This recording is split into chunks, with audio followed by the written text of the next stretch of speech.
أعوذ بالله السميع العليم من الشيطان الرجيم بسم الله الرحمن الرحيم والصلاة والسلام على أشرف المرسلين سيدنا محمد وعلى آله وصحبه أجمعين.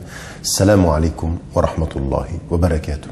Je vous retrouve avec plaisir pour une nouvelle émission de Risalatul Islam, le message de l'islam, et nous poursuivons notre cheminement vers une meilleure compréhension d'un certain nombre de thèmes, d'un certain nombre de sciences, un certain nombre de défis que nous avons à comprendre, que nous avons à relever à notre époque contemporaine. Il est une question scientifique majeure du point de vue de ce qu'on appelle la tradition légale musulmane, puisqu'on a peu dans ce sens-là de théologie au sens propre, c'est plutôt une question théologico-légale, c'est-à-dire elle a un lien avec notre relation à Dieu, de la même façon qu'elle a un lien avec la question du droit, de la législation. Ce que l'on sait et ce qu'il faut mettre en évidence, c'est que la première des sciences islamiques, je l'ai déjà dit dans un de nos précédents programmes, est le droit islamique. Et le droit islamique, ce qu'on a souvent appelé, réduit en l'occurrence le terme de sharia à la notion de droit. Et sharia, comme nous avons pu le dire également par ailleurs, c'est plus large, c'est toute la voie, c'est toute la compréhension de l'islam, dont une des parties est le droit, et donc souvent les fuqaha, c'est-à-dire les juristes, ont réduit la sharia à leur sphère d'études, à leur spécialisation, alors que c'est beaucoup plus large que cela. Et pourquoi c'est plus large que cela? Parce que le droit, il est lié à une vision, il est lié à des objectifs, des finalités, il est lié à une conception de la vie et de la mort que nous avons en islam, et c'est à l'intérieur de cette conception que nous avons du droit. Il serait faux, en l'occurrence, de prendre le droit, de le mettre, de le distinguer, et puis d'oublier que ce droit est lié à une conception de la vie. Ça, c'est un premier élément. Et en l'occurrence, les savants des premières générations, à la suite des compagnons du prophète, salam, Sahaba, et puis ensuite Salaf al-Salih, les trois premières générations, puis ensuite Al-Khalaf, c'est-à-dire ceux qui sont venus après les Tabi'in, c'est-à-dire ceux qui ont suivi par les générations, et bien tout ceci, ces premières générations vont établir la notion du fiqh et la notion fondamentalement du droit et de la jurisprudence à la lumière de ce qu'avait enseigné le prophète salam. Et on se souvient que le prophète salam, il avait dit à celui dont il considérait qu'il était le plus savant en matière de halal et haram, c'est celui qui est le plus connaisseur, c'est Muaz ibn Jabal radiallahu anhu, qui était un des compagnons qu'il avait envoyé au Yémen, et il lui avait dit: sur quoi te baseras-tu pour établir les règles? Il lui a dit sur le Coran, puis ensuite sur quoi? Et sur la tradition du prophète salam. Et et qu'est-ce que tu feras après? Je veux dire, je m'en référerai à mon intelligence, à mon intellect, et puis je ne cesserai de le faire. C'est-à-dire, je vais faire la notion d'ijtihad, c'est-à-dire quand les textes ne sont pas n'ont pas directement la réponse, ou quand la tradition du prophète salam n'explicite pas une chose, c'est-à-dire quand les textes sont ouverts à interprétation, ou quand les textes sont absents. Et donc, la première des sciences, elle est liée à cette notion du droit, de savoir comment gérer les choses. C'est ce qui fait en l'occurrence que l'intelligence humaine s'appuie sur les textes pour comprendre ces textes, puis ensuite, en fonction de l'évolution des histoires, de la diversité des cultures, des sociétés et des psychologies, eh bien, on doit trouver des solutions qui sont adaptées. 1. Fidèles au texte. 2. En phase avec l'époque contemporaine, sans trahir le texte, mais tout en étant aussi en symbiose, adapté à l'environnement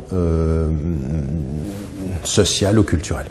Quand on comprend ceci, on comprend en l'occurrence que les savants, quand ils avaient un hukm, et le hukm, il faut faire attention, le hukm, c'est ce qu'on trouve dans le Coran, qui est une règle, qui a été établie par le Coran, spécifiquement par la tradition du prophète salam. Par exemple, sur tout ce qui va concerner les ibadat, on a des ahkam, on a des règles. Et puis sur ce qui va concerner les obligations, le wajibat, c'est-à-dire on a des règles. Et puis ce qu'on a aussi des ahkam. Et ce qu'on a aussi en matière des interdits, et le muharramat, on a des règles. Donc on a une structure ici qui est liée à ce que l'on trouve dans le Coran et dans la tradition du prophète salam, qui est venu parfois expliciter, spécifier, et parfois ajouter beaucoup plus rarement simplement des éléments qui ne sont pas dans le Coran. C'est à ça que sert, en l'occurrence, le corps des ahadiths, c'est-à-dire des traditions du prophète alayhi salam. Donc, déjà, on comprend ceci. Alors, qu'est-ce que faisaient les savants? Quand ils avaient une règle, ils essayaient d'en comprendre la cause, le sens. Comment comprendre le sens d'une règle? Eh bien, le sens d'une règle, on va chercher la cause. Et là, en l'occurrence, c'est ce qu'on appelle en arabe, dans ces sciences-là, el-illa, c'est-à-dire la raison d'être d'une règle. Pourquoi est-ce qu'on doit faire ceci? Par exemple, quand on se dit, mais pourquoi est-ce que je dois prier? C'est-à-dire, la prière, c'est un hukm, c'est une obligation, wajib, ala al-mu'minat wal-mu'minin, c'est-à-dire c'est une obligation sur les croyants et les croyantes, et le muslimat wal-muslimin, c'est-à-dire c'est un wajib. Alors, pourquoi? Alors, on retourne ici à Surat Taha, quand Allah subhanahu wa ta'ala parle à Moïse, et il lui dit, innani anallah. La ilaha illa ana fa'budni wa aqimis salata li dhikri. Je suis Dieu, il n'y a pas d'autre Dieu que moi, adore-moi et accomplis la prière. Et regardez ici, wa aqimis salat, ça c'est un wajib, c'est un amr en l'occurrence. Li dhikri, c'est ici sabab, c'est-à-dire pourquoi est-ce que tu accomplis la prière? Pour te souvenir de moi. Et là on a un verset du Coran qui donne la raison d'être de la prière. La prière sert au souvenir de Dieu, parce que c'est pour ça. Alors on a une règle et en même temps elle est expliquée, mais le Coran ne donne pas toujours ses explications directement. Allah subhanahu wa ta'ala ne nous explique pas toujours ses raisons, et parfois il faut les chercher. Pourquoi ces raisons? Car le plus souvent, bien entendu, il y a des raisons que notre intelligence, notre intellect accède, doit comprendre. L'islam n'est pas du tout une religion irrationnelle.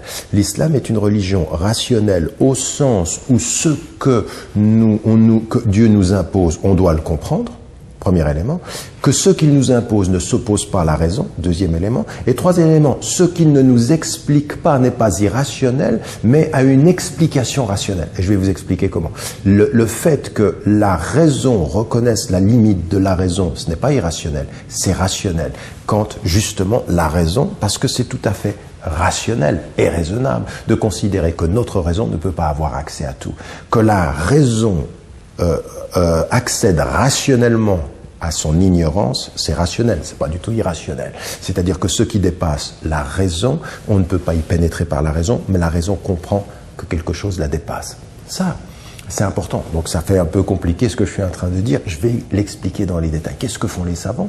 Ils vont se dire, voilà, un hukm, c'est-à-dire une règle. On va essayer de chercher el-illa, c'est-à-dire la raison d'être de la règle. Pourquoi il y a ces règles? Et puis il y a de ce point de vue-là aussi des savants qui parlent de el-manat, c'est-à-dire pour certains savants, el-manat ou l'illa, c'est la même chose. Pour d'autres, il y a des petites différences. Ça va être trop compliqué ici d'entrer dans ces détails-là. Mais qu'est-ce qu'ils vont faire? Takhrij el-manat, c'est-à-dire sortir la raison d'être du texte. Tahqiq el-manat, c'est-à-dire le considérer, en l'occurrence, en faire l'étude, c'est-à-dire circonscrire sa réalité. Watanzil el-manat, c'est-à-dire l'application dans la réalité. Tout ceci, ce sont des termes techniques qui sont liés à on a une règle, il faut qu'on en comprenne la cause. Et nous devons comprendre ceci. Pourquoi? Parce que pour la musulmane et le musulman ordinaire, il ne s'agit pas simplement de suivre des règles. Parfois, il faut comprendre la raison qui est derrière la règle. Pourquoi? Parce que nous allons y venir au sujet de notre discussion aujourd'hui, qui est el-maqasid, c'est-à-dire les objectifs. Mais je vais y revenir dans la deuxième partie. Avant de venir au maqasid, il faut que nous parlions des règles et que nous essayions de comprendre ce qu'il en est. Alors, qu'est-ce que font les savants? Quand ils ont une règle, ils essayent d'en chercher la raison d'être. Alors, ils vont se dire, il y a en général 4 à 5 éléments qui vont être importants. Le premier, c'est que on appelle ceci el-illa, c'est-à-dire la raison d'être. On l'a trouvé, on l'a identifié, comme dans le verset que j'ai cité tout à l'heure. Ou alors certains vont parler de el-hikma, c'est-à-dire la sagesse derrière la règle. Quel enseignement moral, quel enseignement éthique, quel enseignement de sagesse il y a derrière une règle. El-hikma. Et donc en l'occurrence pour certains, el-illa hiya al-hikma, c'est-à-dire c'est le même mot, mais on utilise différentes raisons. Il y a également ici el-maslaha, c'est-à-dire non pas la sagesse dans l'absolu, mais le maslaha dans le contexte, c'est-à-dire dans un contexte particulier. Maslahat an-nas, c'est el-hukm wa maslahat an-nas, c'est-à-dire que la règle elle est liée à ce qui va être le bien-être, le bénéfice commun. Ça, c'est une chose qui est importante. Et puis, il y a par rapport à ceci aussi une chose qui est tout à fait importante et qui me ramène à ce que je vous disais tout à l'heure. Ce qui est, par exemple, el-ubudiyya. Et par exemple, il y a des règles, en l'occurrence, qui nous sont données et on n'en connaît pas la raison. On ne sait pas pourquoi. Je vous donne un exemple. Pourquoi, au bout du compte, avec Moussa alayhi salam, Moïse, quand le prophète alayhi salam est dans le hadith en discussion avec lui, qu'on passe de 50 à 5 prières, pourquoi 5 prières? Pourquoi 7 fois autour de la Kaaba quand on fait le Hajj, le pèlerinage ou la Umrah? Pourquoi ces chiffres? Qu'est-ce qu'ils représentent? Eh bien, Allah subhanahu wa ta'ala ne nous donne pas les raisons. Alors certains, des traditions mystiques, d'autres ont essayé d'interpréter les 5 piliers, les 7 cieux, les chiffres. Tout ceci, ce sont des hypothèses. Nous n'avons pas le fin mot. D'ailleurs, de ces éléments. Comme d'ailleurs quand on rentre dans le Coran, alif, lam, mim, 3 lettres, on ne sait pas. Noun, on ne sait pas ce que ça veut dire. Donc il y a des mots, des lettres, on ne sait pas leur sens. Il y a des règles, en l'occurrence ici, qui sont édictées et dont nous ne connaissons pas la raison. Et ça, c'est ce qu'on appelle el-ubudiyya. En fait, c'est ce que je vous disais tout à l'heure, il y a rationnellement des règles qui sont posées et dont nous ne connaissons pas la raison. Alors on pourrait se dire, ça veut dire que c'est irrationnel. Non, c'est en fait que la raison, le fait qu'il n'y ait pas d'explication, c'est bien la raison de la règle. Il y a des règles qui nous sont données sans raison, par raison, avec une volonté spécifique, qui est laquelle? Qui est en fait, nous ne pouvons pas avoir accès à tout le monde. Et à un moment donné, vous dites, en vous adressant à Allah subhanahu wa ta'ala, à Dieu, vous dites Sami'na wa ata'na. Nous avons entendu et nous obéissons.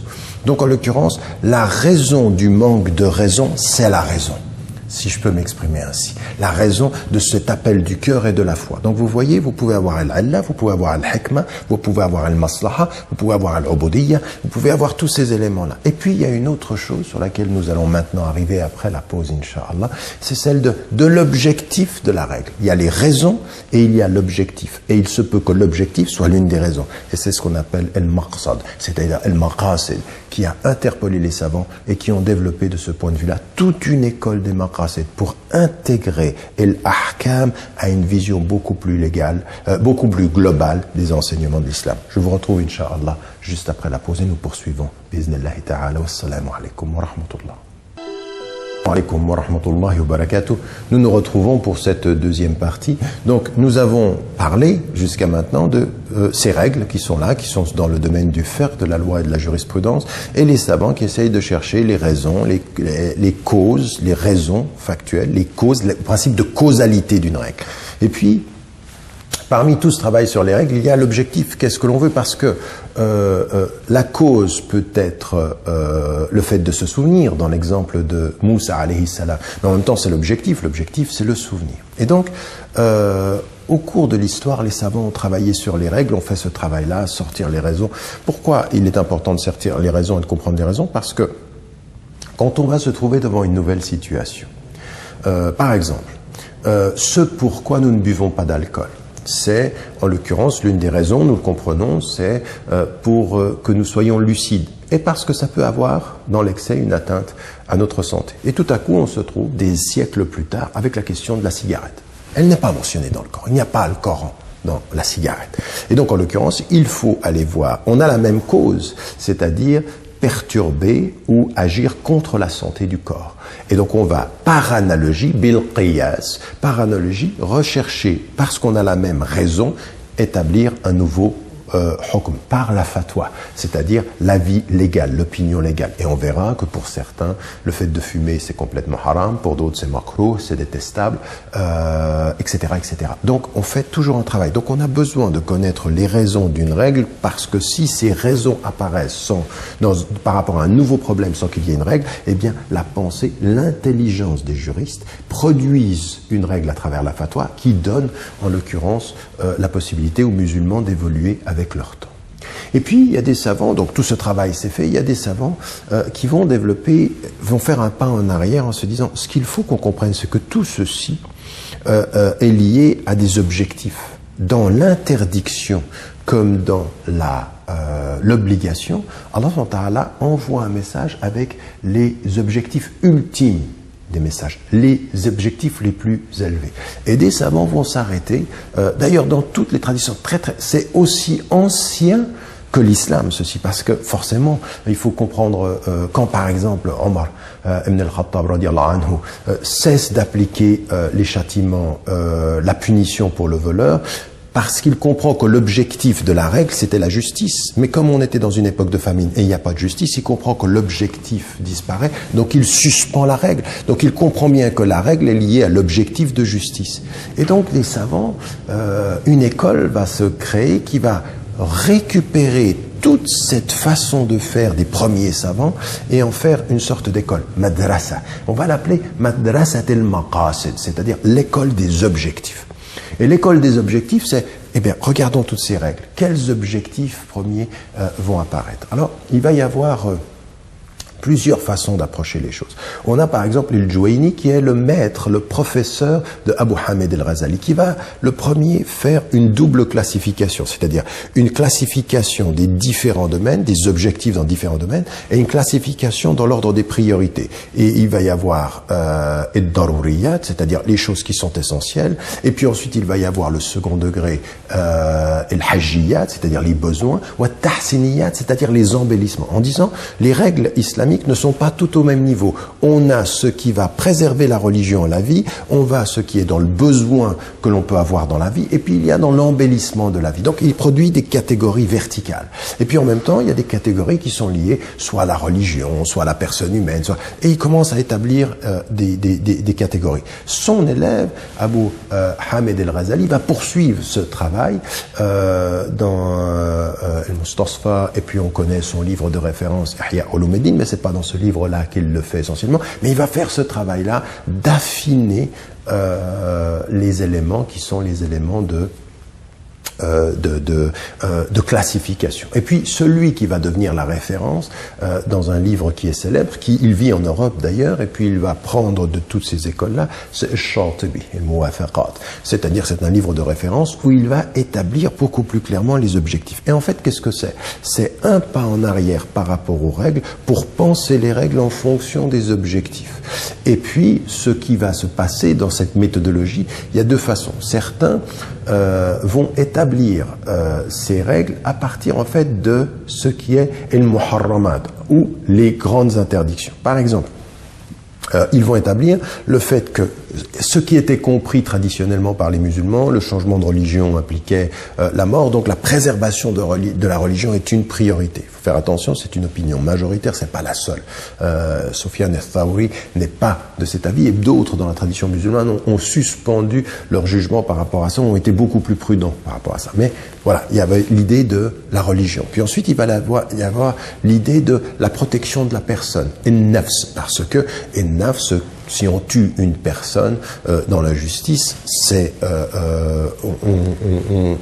un acte, un des grands, min al-kaba'ir, c'est-à-dire des grands crimes de l'islam, et donc en l'occurrence la protection des nafs. Et puis ensuite il va y avoir l'aql, parce que pourquoi est-ce qu'on ne boit pas d'alcool et pourquoi est-ce qu'on n'agit pas contre n'importe quel élément qui agirait contre la lucidité? Pourquoi? Parce que l'aql, c'est le relais de la conscience, et la conscience c'est taklif, c'est-à-dire il n'y a pas l'ahkam et taklifi, la compréhension des 5 domaines, haram, halal, makruh, mustahab, tout ça on ne le comprend pas si on ne protège pas l'aql. Et donc en l'occurrence on va aussi avoir toute la dimension.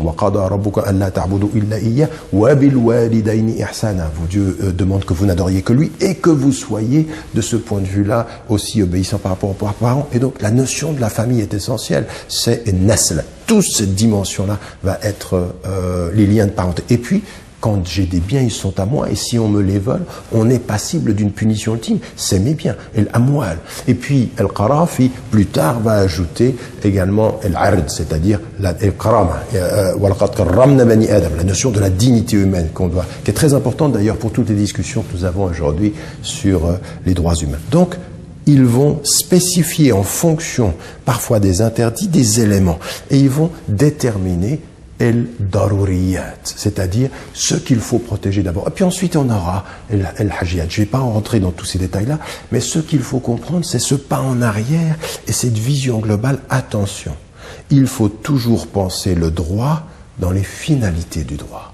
Et donc ici, on a quelque chose qui est une philosophie du droit. En fait, le paradigme derrière, la substance derrière, c'est une philosophie du droit. Et donc il y a un équilibre entre établir les règles, tanzil, et le moment où l'application concrète dans un terrain, toujours à élaborer par rapport aux objectifs. Et les objectifs, par définition, ils nous disent, ce sont des objectifs dans un espace social donné, dans un contexte. Alors, bien entendu, ce sont des objectifs supérieurs qui dépassent le contexte, mais pour appliquer le principe, par exemple, de la protection de la religion, de la protection de la personne, de la protection de la famille, ou de la protection des biens, ou de la protection de l'intelligence, ou de la protection de la dignité, il faut regarder le contexte aussi dans lequel nous sommes. Donc, un pas en arrière par rapport aux règles et vision globale par rapport aux règles et par rapport au contexte, au texte et au contexte. Ça, ce sont des choses qui sont très très très importantes.